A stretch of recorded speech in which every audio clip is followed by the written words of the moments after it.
ಅನ್ನ ಮುದ್ದೆ ಜೊತೆಗೆ ಈ ರೀತಿ ತರಕಾರಿಗಳನ್ನು ಹಾಕಿ ಸಾಂಬಾರನ್ನು ಮಾಡ್ಕೊಳ್ಳಿ. ಸಾಂಬಾರಂತೂ ತುಂಬಾ ರುಚಿಯಾಗಿ ಬರುತ್ತೆ ಅಂತಲೇ ಹೇಳ್ಬೋದು. ಹಾಗೆಯೇ ಈ ಸಾಂಬಾರನ್ನು ನೀವು ಇಡ್ಲಿ ಜೊತೆಗೆಲ್ಲ ಸರ್ವ್ ಮಾಡ್ಕೊಳ್ಬೋದು. ಹಾಗಾದರೆ ಬನ್ನಿ ತಡ ಮಾಡದೆ ರೆಸಿಪಿನ ಶುರು ಮಾಡೋಣ. ವಿಡಿಯೋ ನೋಡೋದಕ್ಕೂ ಮೊದಲು ನೀವಿನ್ನು ನನ್ನ ಚಾನಲನ್ನು ಸಬ್ಸ್ಕ್ರೈಬ್ ಮಾಡದೆ ನೋಡ್ತಾ ಇದ್ದರೆ ಪ್ಲೀಸ್ ಸಬ್ಸ್ಕ್ರೈಬ್ ಮಾಡ್ಕೊಳ್ಳಿ.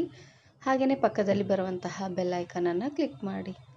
ಈ ಸಾಂಬಾರನ್ನು ಮಾಡಲಿಕ್ಕೆ ಮೊದಲು ನಾನಿಲ್ಲಿ ಒಂದು ಅಗಲವಾಗಿರುವಂತಹ ಪಾತ್ರೆಗೆ ಎಣ್ಣೆನ ಹಾಕ್ಕೊಳ್ತಾ ಇದ್ದೀನಿ. ಎಣ್ಣೆ ಸ್ವಲ್ಪ ಬಿಸಿ ಆಗ್ತಿದ್ದಂಗೆ 1 ಚಮಚ ಆಗುವಷ್ಟು ಜೀರಿಗೆ ಮತ್ತು ಸಾಸಿವೆನ ಹಾಕ್ಕೊಳ್ತಾ ಇದ್ದೀನಿ. ಒಂದು 5-6 ಚಮಚ ಆಗುವಷ್ಟು ಎಣ್ಣೆನ ಹಾಕ್ಕೊಂಡ್ರೆ ಸಾಕಾಗುತ್ತೆ. ಹಾಗೆಯೇ ಇದ್ರ ಜೊತೆಗೆ 1 ಗರಿ ಆಗುವಷ್ಟು ಕರಿಬೇವು ಸೊಪ್ಪನ್ನು ಹಾಕ್ಕೊಳ್ತಾ ಇದ್ದೀನಿ. ಇವಾಗ ಜೀರಿಗೆ ಸಾಸಿವೆ ಎಲ್ಲ ಚೆನ್ನಾಗಿ ಚಿಟಪಟ ಅಂತ ಸಿಡಿದು ಕರಿಬೇವು ಸೊಪ್ಪು ಚೆನ್ನಾಗಿ ಫ್ರೈ ಆಗೋವರೆಗೂ ಎಣ್ಣೆಲೆ ಚೆನ್ನಾಗಿ ಫ್ರೈ ಮಾಡಿದಾದಮೇಲೆ ಇವಾಗ ನಾನಿಲ್ಲಿ ಸ್ವಲ್ಪ ತರಕಾರಿಗಳನ್ನು ಹಾಕ್ಕೊಳ್ತಾ ಇದ್ದೀನಿ. ನಾನಿಲ್ಲಿ ಮೀಡಿಯಮ್ ಸೈಜಿನ 1 ಈರುಳ್ಳಿ, ಒಂದೇ ಒಂದು ಹಸಿರು ಮೆಣಸಿನಕಾಯಿ, ಹಾಗೆಯೇ ಇದ್ರ ಜೊತೆಗೆ ಸ್ವಲ್ಪ ಕ್ಯಾರೆಟು, ಸ್ವಲ್ಪ ಬೀನ್ಸನ್ನು ಈ ರೀತಿಯಾಗಿ ಸಣ್ಣದಾಗಿ ಕಟ್ ಮಾಡಿ ಹಾಕ್ಕೊಳ್ತಾ ಇದ್ದೀನಿ. ಇವೆಲ್ಲವನ್ನು ಚೆನ್ನಾಗಿ ಎಣ್ಣೆಲೆ ಫ್ರೈ ಮಾಡ್ಕೊಳ್ಬೇಕು. ಸ್ವಲ್ಪ ಎಣ್ಣೆಲೆ ಸಾಫ್ಟ್ ಆಗೋವರೆಗೂ ಹಾಗೆ ಇದನ್ನು ಫ್ರೈ ಮಾಡ್ಕೊಂಡು ತಗೊಳ್ಳಿ. ನೋಡಿ, ಈ ರೀತಿಯಾಗಿ ಸ್ವಲ್ಪ ಇದು ಸಾಫ್ಟ್ ಆಗ್ತಿದ್ದಂಗೆ ಇವಾಗ ನಾನಿಲ್ಲಿ ಉಳಿದಿರುವಂತಹ ಪದಾರ್ಥಗಳನ್ನು ಹಾಕ್ಕೊಳ್ತಾ ಇದ್ದೀನಿ. ನಾನಿಲ್ಲಿ ರುಚಿಗೆ ತಕ್ಕಷ್ಟು ಉಪ್ಪು ಹಾಗೆಯೇ ಅಚ್ಕಾರದ ಪುಡಿನ ಹಾಕ್ಕೊಳ್ತಾ ಇದ್ದೀನಿ. ನಾನಿಲ್ಲಿ ಒಟ್ಟು 2.5 ಸ್ಪೂನ್ ಆಗುವಷ್ಟು ಅಚ್ಕಾರದ ಪುಡಿನ ಹಾಕ್ಕೊಳ್ತಾ ಇದ್ದೀನಿ. ನಿಮಗೆ ಖಾರಕ್ಕೆ ಎಷ್ಟು ಖಾರ ಬೇಕೋ ಅಷ್ಟು ಖಾರನ ನೀವಿಲ್ಲಿ ಹಾಕ್ಕೊಳ್ಬೋದು. ನಾನಿಲ್ಲಿ ಮನೆಯಲ್ಲೇ ಕುಟ್ಟಿಸಿರುವಂತಹ ಖಾರ ಪುಡಿನ ಹಾಕ್ಕೊಳ್ತಾ ಇದ್ದೀನಿ.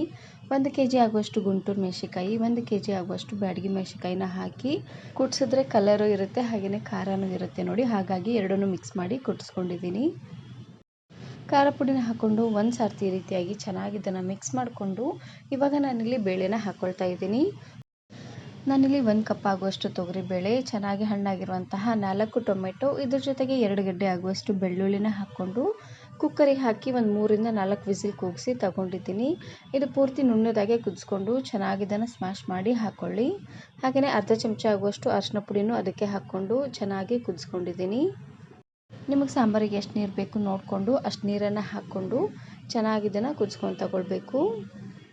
ನಾನು ಇದೇ ರೀತಿ ಬಹಳಷ್ಟು ವೆರೈಟಿ ಆಗಿರುವಂತಹ ಸಾಂಬಾರ್ ರೆಸಿಪೀಸ್ನ ಅಪ್ಲೋಡ್ ಮಾಡಿದ್ದೀನಿ.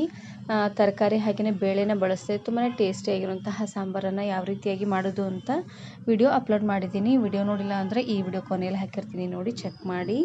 1 ಚಮಚ ಆಗುವಷ್ಟು ಸಾಂಬಾರು ಪುಡಿ ಮಸಾಲ ಹಾಗೆಯೇ 1 ಚಮಚ ಆಗುವಷ್ಟು ಧನಿಯಾ ಪುಡಿನ ಹಾಕ್ಕೊಂಡು ಈ ರೀತಿಯಾಗಿ ಚೆನ್ನಾಗಿ ಇದನ್ನು ಮಿಕ್ಸ್ ಮಾಡಿಕೊಂಡು ಇವಾಗ ನಾನಿಲ್ಲಿ ಲಾಸ್ಟಲ್ಲಿ ಸಣ್ಣದಾಗಿ ಕಟ್ ಮಾಡಿರುವಂತಹ ಕೊತ್ತಂಬರಿ ಸೊಪ್ಪನ್ನು ಹಾಕ್ಕೊಳ್ತಾ ಇದ್ದೀನಿ. ಇವಾಗ ಉರಿನ ಪೂರ್ತಿಯಾಗಿ ಮೀಡಿಯಂ ಫ್ಲೇಮ್ನಲ್ಲೇ ಇಟ್ಟು ಒಂದು 10-15 ನಿಮಿಷವರೆಗೂ ಚೆನ್ನಾಗಿ ಇದನ್ನು ಕುದಿಸ್ಕೊಂಡು ತಗೊಳ್ಬೇಕು. ನಾವು ಸಾಂಬಾರನ್ನು ಎಷ್ಟು ಚೆನ್ನಾಗಿ ಕುದಿಸ್ತೇವೆ ನೋಡಿ ಅಷ್ಟೇ ರುಚಿಯಾಗಿ ಬರುತ್ತೆ ಅಂತಲೇ ಹೇಳ್ಬೋದು. ಹಾಗೆಯೇ ಈ ಸಾಂಬಾರು ಉಳಿದ್ರೆ 1 ದಿನ 2 ದಿನವರೆಗೂ ಸ್ಟೋರ್ ಮಾಡಿ ಇಟ್ಕೋಬೋದು, ಚೆನ್ನಾಗಿರುತ್ತೆ, ಸ್ವಲ್ಪನೂ ಕೆಡೋದಿಲ್ಲ. ಆವಾಗವಾಗ ಸ್ವಲ್ಪ ಕುದಿಸ್ಕೊಳ್ತಾನೆ ಇದನ್ನು ಸ್ಟೋರ್ ಮಾಡಿ ಇಟ್ಕೊಳ್ಳಿ, ಚೆನ್ನಾಗಿರುತ್ತೆ.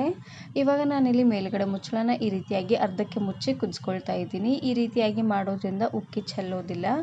ಇವಾಗ ನೋಡ್ತಾ ಇರ್ಬೋದು ಒಂದು 15 ನಿಮಿಷ ಆಗಿದೆ, ಸಾಂಬಾರು ಚೆನ್ನಾಗಿ ಕುದ್ದು ರೆಡಿಯಾಗಿದೆ, ನೋಡ್ತಾ ಇದ್ದೀರಲ್ವಾ. ಇದಕ್ಕೆ ಆಲೂಗಡ್ಡೆ, ಹೂಕೋಸು ಹಾಕಿದರೆ ಅಷ್ಟೊಂದು ರುಚಿಯಾಗಿ ಬರೋದಿಲ್ಲ. ಬರೀ ಕ್ಯಾರೆಟು ಹಾಗೆಯೇ ಬೀನ್ಸ್ ಇವೆರಡನ್ನ ಹಾಕ್ಕೊಂಡು ಮಾಡ್ಕೊಳ್ಳಿ, ಚೆನ್ನಾಗಿರುತ್ತೆ.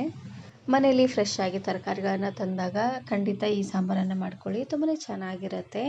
ನಾನಿವತ್ತು ಈ ಸಾಂಬಾರನ್ನು ಬಿಸಿ ಬಿಸಿಯಾಗಿರುವಂತಹ ಅನ್ನದ ಜೊತೆ ಹಾಗೆಯೇ ಮುದ್ದೆ ಜೊತೆಗೆ ಸರ್ವ್ ಮಾಡ್ಕೊಳ್ತಾ ಇದ್ದೀನಿ. ಎರಡಕ್ಕೂ ಕೂಡ ತುಂಬಾ ಚೆನ್ನಾಗಿರುತ್ತೆ ಅಂತಲೇ ಹೇಳ್ಬೋದು.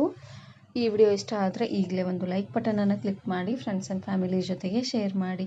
ಹಾಗೆಯೇ ಮತ್ತಷ್ಟು ಹೊಸ ರೆಸಿಪಿಗಾಗಿ ವರ್ಣಿಕಾ ಅಡುಗೆ ಮನೆ ಯೂಟ್ಯೂಬ್ ಚಾನಲ್ನ ಸಬ್ಸ್ಕ್ರೈಬ್ ಮಾಡ್ಕೊಳ್ಳಿ. Thanks for watching.